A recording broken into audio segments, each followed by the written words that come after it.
น้องได้ไปบ่อนอายอยู่บ่เชื่อเมื่อน้องบ่เห็น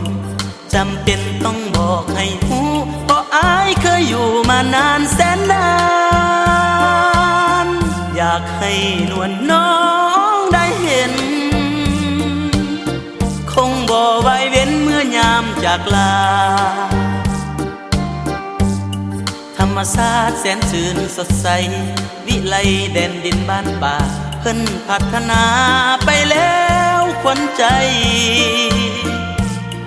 น้ำเทินเป็นแห่งสำคัญน้ำสันเหมือนเลือดประสาทแดนแห่งมะลากุหลาบแสนงามพระบาทพ้นสันศักดิ์สิทธิ์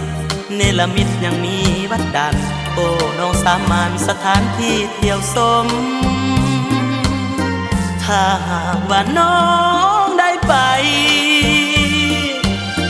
บริคำใสแห่งเมืองปากสัน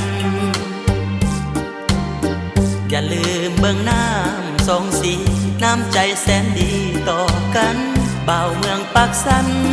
จะคอยวันน้องมายาม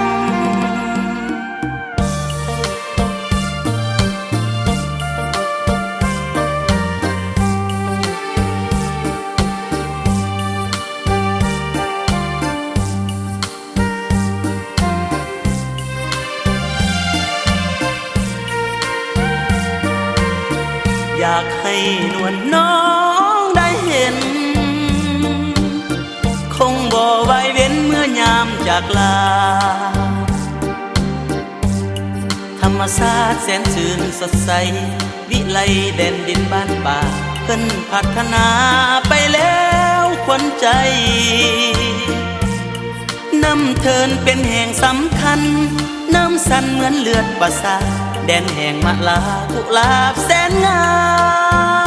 มพระบาทพ้นสันศักดิ์สิทธิ์เนรมิตยังมีวัดดันโอ้น้องสามานสถานที่เที่ยวชมถ้าหากว่าน้องได้ไป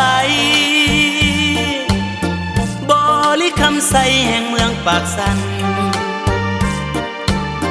อย่าลืมเบื้องน้ำสองสีน้ำใจแสนดีต่อกันบ่าวเมืองปากสันจะคอยวันน้อง